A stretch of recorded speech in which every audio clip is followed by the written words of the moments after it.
dia, senhoras e senhores! Tudo bem com vocês? Maravilha! Senhores, o Barbieri falou, me deu esse presente da gente, de eu trabalhar as duas matérias mais fáceis aí do direito, que é DIP e consumidor. Eu falei, pô, DIP e consumidor, posso trabalhar separado? Ele falou, não, vai tudo junto. Eu falei, caramba, você já tem o privilégio de trabalhar com as duas matérias mais maravilhosas do direito, então você vai ter que trabalhar junto. E é isso que nós vamos fazer nesses 20 minutos agora. Vamos lá, vamos começar com o DIP então. DIP é um presente. Eu digo o seguinte, quando a banca não sabe o que ela quer te agradar, lá a FGV fala, pô, vou dar um presente, vou colocar a questão de DIP. Questões de DIP vem 2 questões, vem 4 questões, e quando eles querem te agradar, eles põem 5. E aí a gente tem que ficar esperto. Por quê? Porque DIP tem uma diferença do direito interno. São 2 premissas fundamentais que tem que estar na nossa mente para que a gente não erre nenhuma questão de DIP. Primeira delas, todo Estado soberano é igual e não existe ninguém acima dele. Os Estados Unidos da América é igualzinho ao Sultanato de Zanzibar, que é igualzinho à República de Tuvalu, que é igualzinho à República Bolivariana da Venezuela. Todos são estados soberanos. E não existe ninguém acima dele. A ONU não está acima dele, o FMI não está acima dele, o Banco Mundial não está acima dele. Isso vem a segunda premissa. Toda regra internacional, toda norma internacional, toda decisão internacional, toda lei internacional, por mais cogente que ela possa parecer, por mais imperativa que ela possa parecer, para o Estado soberano é uma mera recomendação. Esse é o princípio da soberania. É uma mera recomendação. A OMC não manda nada, senhores. A OMC mandou fazer tal coisa. Não, ela recomendou que se fizesse determinada situação. O Estado soberano cumpre se ele quiser. Estado soberano, com certeza, 50% das nossas questões historicamente. Vamos lá. Para ser um Estado soberano, preciso de 4 elementos, certo? População, território, governo e, para alguns autores, soberania. Então põe subjúdice soberania. Francisco Rizek, o nosso grande mestre de DIP, ele diz que a soberania é uma característica do governo. Então a gente tem que estar safo nas questões. Já vem de tudo quanto é jeito. Via de regra é população, território, governo e soberania. Reconhecimento da comunidade internacional, caixão. Marcou isso na prova, é caixão, senhores. Certo? Ah, tem que estar na ONU, tem que estar não sei o quê. Não, senhores, não. Certo? Ah, professor, quantos países existem no mundo? Essa pergunta sempre faz pro professor de DIP. Quantos países? Não sei, senhores. Como você não sabe? Como você não sabe? O professor de DIP não sabe quantos países... Senhores, vocês consideram Palestina um país? Vocês consideram o Sudão do Sul um país? Vocês consideram Antíguas e Barbados um país? Lesoto na África do Sul? Não sei. Tem população, tem território, tem governo, tem soberania... É um Estado soberano. Tranquilos? Não se preocupem com reconhecimento internacional, não se preocupem com filiação a uma organização internacional. Fechou? Tranquilo, sim ou não? Beleza? Cuidado com isso aqui. Dentro de população, o recorde, obviamente, são questões relacionadas à nacionalidade. Então, nós temos brasileiro nato e naturalizado. Sim ou não? Fechou. Brasileiro nato brasileiro pode perder sua condição de brasileiro? Essa é a questão de prova. Pode. Brasileiro naturalizado quando tiver sentença judicial. Sim ou não? E brasileiro nato, pode perder sua condição de brasileiro nato? Essa é a caixão na prova. Pode. Quando adquirir livremente outra nacionalidade, certo? Adquirir isso vale para nato e naturalizado. Tranquilo, senhores? Sim ou não? Cuidado com isso aqui. Então, o brasileiro pode perder sua condição de brasileiro. O problema é que nós temos 3 exceções que na prática não dá nenhum exemplo, certo? Salvo reconhecimento da norma estrangeira, salvo imposição da norma originário, salvo imposição da norma estrangeira para exercer direito civil no país ou imposição da norma estrangeira como condição de permanência. O único exemplo que eu conheço é lá na Constituição boliviana, eu não vou contar para vocês. Tranquilo? O que importa para nós é que brasileiro pode perder sua condição de brasileiro. Fechou, senhores? Sim ou não? Muito cuidado com isso aqui. Outra coisa importante aí pra gente, senhores. Formas de retirada, certo? Do estrangeiro. A primeira delas, muitas pessoas fazem confusão e tal. Ah, fulano chegou lá na Espanha, foi deportado. Ah, fulano foi extraditado, fulano foi expulso. Calma.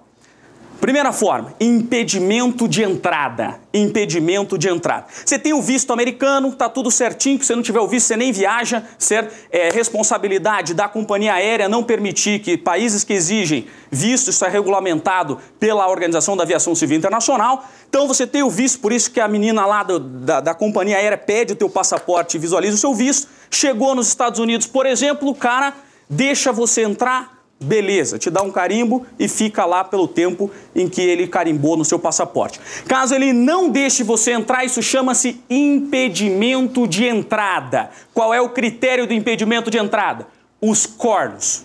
O cara vai com os teus cornos ou não vai com os teus cornos. Esse é o critério. O cara foi com os teus cornos, entra. Não foi com os teus cornos, volta dali mesmo. Isso chama-se impedimento de entrada. Tranquilo, senhores? Sim ou não? Deportação. Duas situações para deportação. A pessoa ingressa irregular no país. Então, os haitianos que ingressaram no Brasil pelo Acre, por exemplo, certo? Ou então o pessoal que entra nos Estados Unidos pelo México, certo? E então ele é condição para a deportação. Ou então o cidadão entra regular no país, mas expira o tempo de permanência. Deportação. Questão de prova. Via de regra, não há punição para deportado. Ele volta para o país de origem e no dia seguinte ele pode regressar para o país que ele quer entrar, vai olhar, o cara pode deixar você entrar. O que acontece nos Estados Unidos, por isso que é questão de prova, que os Estados Unidos têm impedimento de entrada de 10 anos para quem é deportado dos Estados Unidos. Isso é regra interna do direito americano. Tranquilo, senhores, sim ou não? Beleza? Expulsão. O cidadão é expulso no Brasil por decreto. Aí sim. Aí ele fica impedido de entrar. Enquanto o decreto estiver vigente, não pode ter nem visto de trânsito. Tranquilo, senhores, sim ou não? Extradição. Extradição é um assunto aí, né? Extradição é um assunto badaladíssimo para a nossa prova. Extradição, ela é um processo, certo? Que tramita no Supremo, sob o ponto de vista jurídico. E isso está bem claro agora com a extradição do Cesare Battisti, que é o quê? O Supremo, ele diz, juridicamente, pode ou não pode extraditar. Se o Supremo falar não pode, então não pode, porque juridicamente ele não pode ser extraditado. Agora, se o Supremo falar pode extraditar, se o Supremo falar pode, a decisão de extradição é discricionária do presidente da República, certo? Então, a decisão é discricionária do presidente da República, que é ato privativo do presidente da República. Tranquilo, senhores, sim ou não? Beleza? Manter relações com estados soberanos, acreditar os seus representantes diplomáticos e firmar tratados internacionais. Beleza? Sim ou não? Muito cuidado com isso aqui. Senhores, dentro de organização internacional, a mais badalada e que volta e meia pipoca aí na nossa prova é a ONU. Então você tem que tomar cuidado com o ONU. Quando cai ONU, você tem que saber os 6 principais órgãos da ONU. Composição e competência é o que vai aparecer pra gente. A ONU tem sede em Nova York, certo? E ela é composta atualmente por 193 países, são membros efetivos aí da ONU, mais 2 membros, Santa Sé e a Palestina como membro observador, recentemente essa questão da Palestina, certo? Assembleia Geral. Assembleia Geral é a reunião de todos os nossos 193 países da ONU, certo? A cada país pode levar até 5 representantes que são chamados de delegados, e é isso que vai aparecer na sua prova. Mas cada país tem direito a apenas 1 voto. Você não tem uma sensação que os Estados Unidos manda mais na ONU? Vocês têm essa sensação? Mentira, senhores, claro que não. Esse é um poder político. Juridicamente ela tem direito a 1 voto, igual o Tuvalu. Igualzinho Tuvalu, 1 único voto, certo?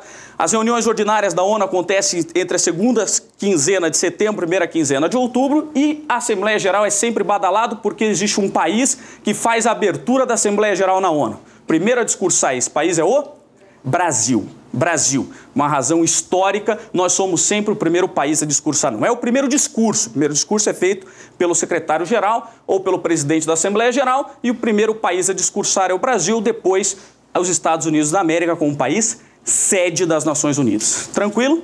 Conselho de Segurança, esse é outro para nossa prova. 15 membros, 5 permanentes e 10 não permanentes, eleitos pela Assembleia Geral para mandatos de 2 anos. O primeiro pilar da ONU, que é manter ou restabelecer a paz e segurança internacionais, é a responsabilidade do Conselho de Segurança. A ele incumbe verificar qualquer ameaça à paz, ruptura da paz ou ato de agregação e decidir medidas tendente a recomendar ou decidir medidas tendente a manter ou restabelecer a paz e segurança internacionais. Tranquilo, senhores, sim ou não?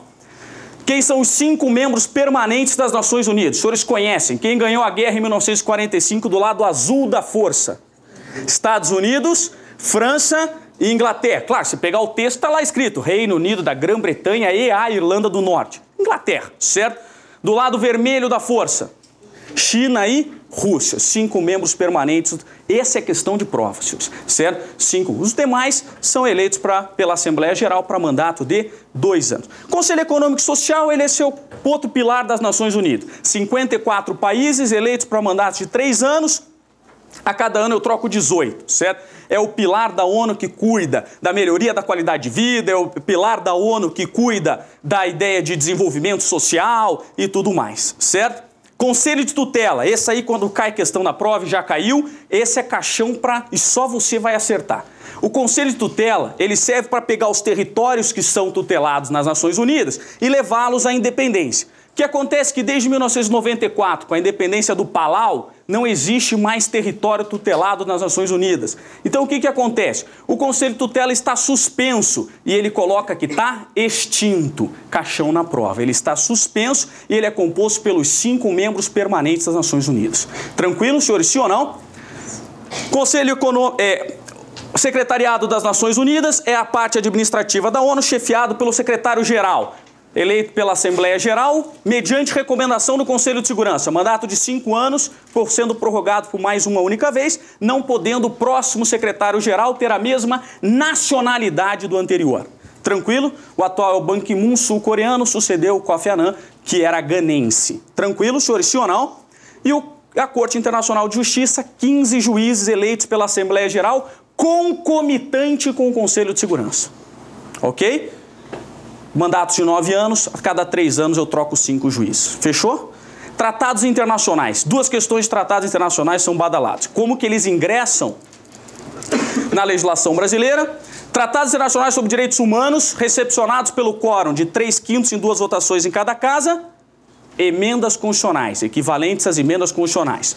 Tratados internacionais sobre direitos humanos, não recepcionados pelo quórum de 3/5 em 2 votações em cada casa, que é o quórum de emenda constitucional. Supralegal. Supralegal e infraconstitucional, certo? E tratados internacionais sobre qualquer matéria, certo? Lei ordinária federal. Tranquilo, senhores? Sim ou não? Beleza? Fácil, médio ou difícil? Facílimo, senhores, facílimo. Outra questão importante está relacionada à ratificação de tratados. No Brasil, a fase de ratificação é uma fase complexa, certo? Primeiro, o Congresso Nacional referenda e depois o Presidente da República ratifica, ok? Congresso Nacional não ratifica tratados. Essa é a questão da sua prova. Fechou, senhores? Sim ou não? Senhores, chegamos ao cabo da nossa revisão aí de DIP. Alguma dúvida? Alguma certeza? O direito é feito de incerteza, senhores. Essa é a grande emoção. Senhoras e senhores, muito obrigado pela atenção de vocês. E agora vem o professor de Direito do Consumidor. E agora ele tem que ser diferente, porque DIP é uma matéria muito mais sóbria. Mas agora vem... Vocês querem entrar outro professor? Posso fazer direto? Então vamos lá. Vamos começar de novo, que agora é um outro professor, certo? Bom dia, senhoras e senhores! Tudo bem com vocês? Maravilha! Senhores, Código de Defesa do Consumidor é presente aí na prova. O professor de DIP, ele costuma dizer que o dele é presente, mas não é não. CDC é molezinha na prova de vocês. Senhores, e para saber CDC, você tem que saber relação de consumo. E tem que enquadrar a relação de consumo. Quem foi meu aluno conhece a fórmula. A fórmula é uma fórmula que eu inventei para dizer o que é uma relação de consumo. Mas se a gente não conhece a fórmula, não tem problema. Consumidor é qualquer pessoa física ou jurídica que adquire e utiliza produto como destinatário final. Fornecedor é qualquer pessoa física ou jurídica, pública ou privada, nacional ou estrangeira, ou até mesmo entes despersonalizados, que desenvolvem atividade. Então o segredo para saber quem é o consumidor ou quem é o fornecedor é destinatário final e desenvolver atividade, certo? No fornecimento de produto ou serviço. Tranquilo, senhores? Sim ou não? Beleza? Cuidado. E meu combinado com todos os meus alunos é o seguinte. Eu ensino a fórmula, mas eu ensino a fórmula com uma única condição. A partir de agora, até o dia da sua prova, inclusive, você não responde nada. Primeiro você põe na fórmula. Se couber na fórmula, isto é relação de consumo, se aplica o Código de Defesa do Consumidor e aí a gente pode responder a questão de número 78, 79, que vai cair sobre responsabilidade. Certo? Não, senhores, eu não sei a prova, por favor, não grave essa parte. Certo? Então, por exemplo, certo?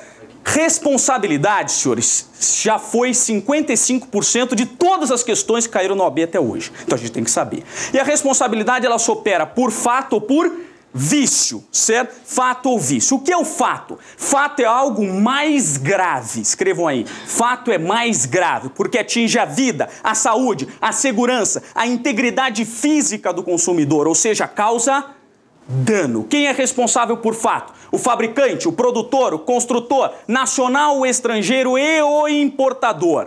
Quem é responsável por fato? O fabricante, o produtor, o construtor, nacional ou estrangeiro e o importador. Ok? Preciso repetir?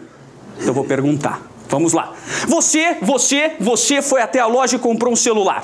Conhecem celular, senhor? Celular. Bem legal. Aí você tá lá falando celular, de repente o celular explode. Pff, metade cabeça, metade crânio, uma coisa louca. Você pode voltar na loja e fazer um escândalo? Não.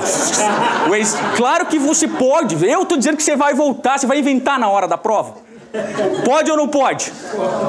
De novo, o fabricante, o produtor, o construtor, nacional ou estrangeiro e o importador. Senhoras e senhores, eu falei comerciante. Essa é a questão da sua prova. O comerciante não é responsável por fatos. Apenas o fabricante, o produtor, o construtor e o importador. Salvo quando o fabricante, o produtor, o construtor ou o importador não puderem ser identificados, embora haja identificação, ela não estiver clara, ou quando o produto perecível for armazenado de maneira incorreta. Vejam o artigo 3. Somente nessas 3 hipóteses é que eu tenho responsabilidade do comerciante. Fechou, senhores? Sim ou não? Muito cuidado. Mas quem é responsável por fato é o fabricante, o produtor, o construtor, o importador e o prestador de serviço, certo? Conforme o artigo 14. E como que essa responsabilidade? Independentemente da existência de culpa, certo? Então, independentemente da existência de culpa. Qual é o prazo prescricional? 5 anos. 5 anos. Tranquilo, senhores, sim ou não? Agora, quando eu estou falando em vício, vício é um problema menos grave. Não é que não seja grave, ele é menos grave. Porque ele é um problema na qualidade, na quantidade, na diferença entre a oferta e o apresentado.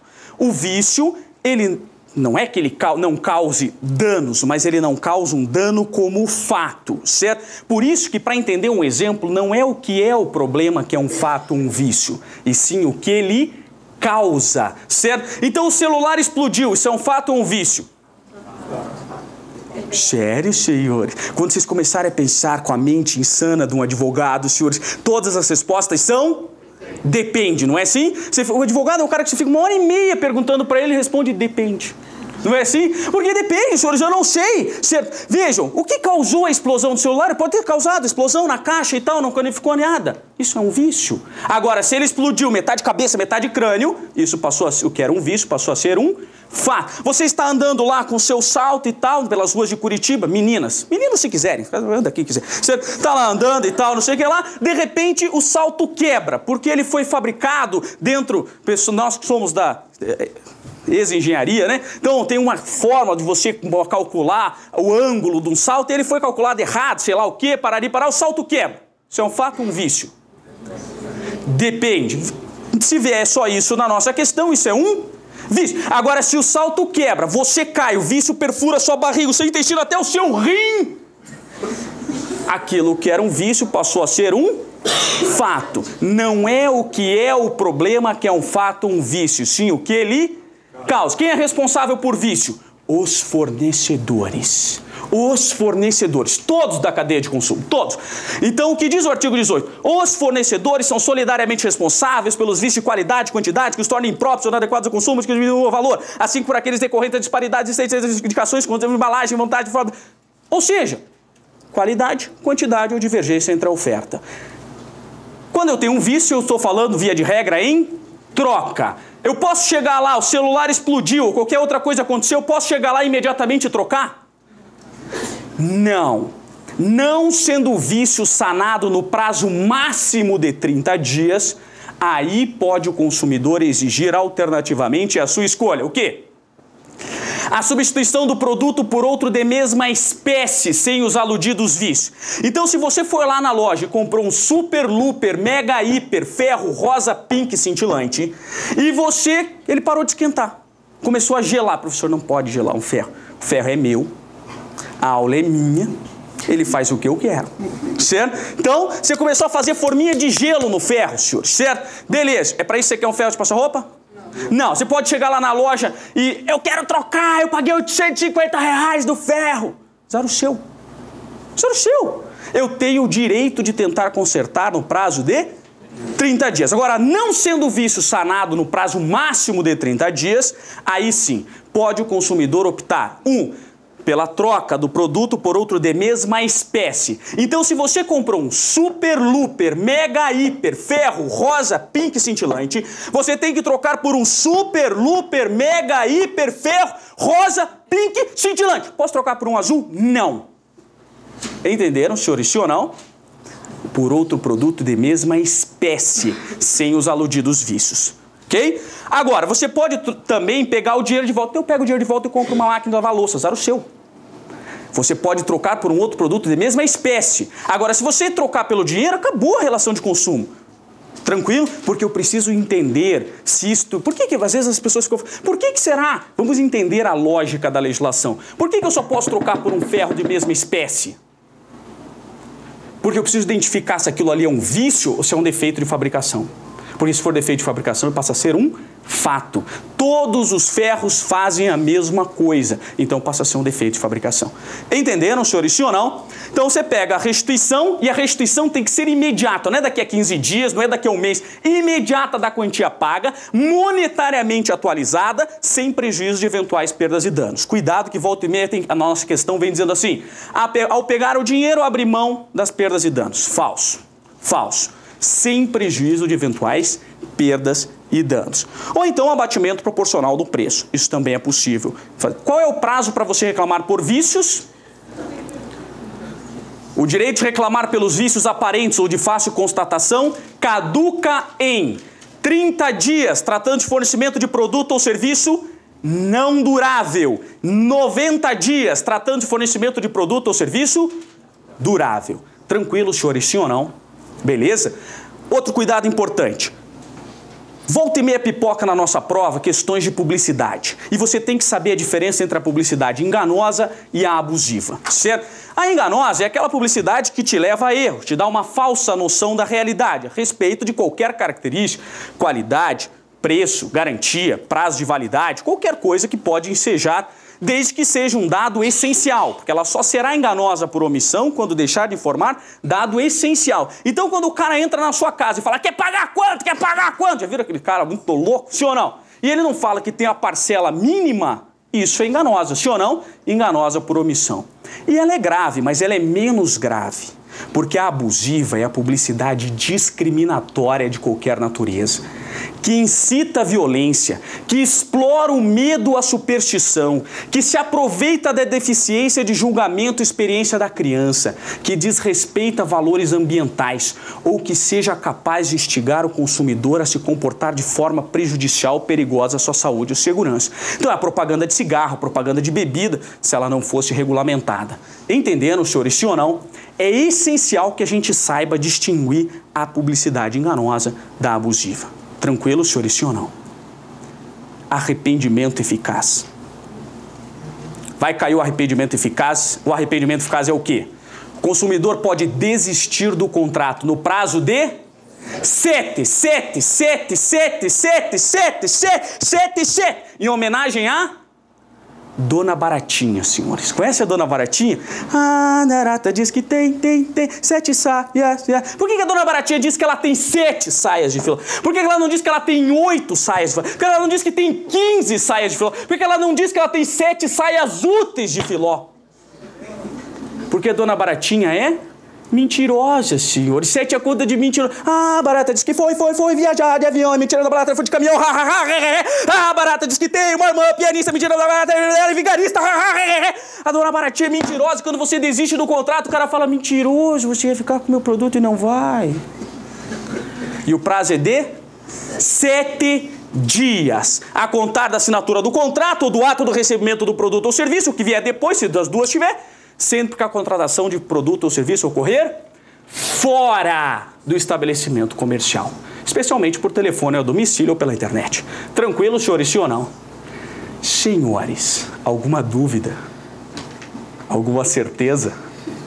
O direito é feito de incertezas, senhores. Essa é a grande emoção. Senhoras e senhores, muito obrigado pela atenção de vocês e eu parabenizo a todos pela busca do conhecimento. Um bom dia para vocês.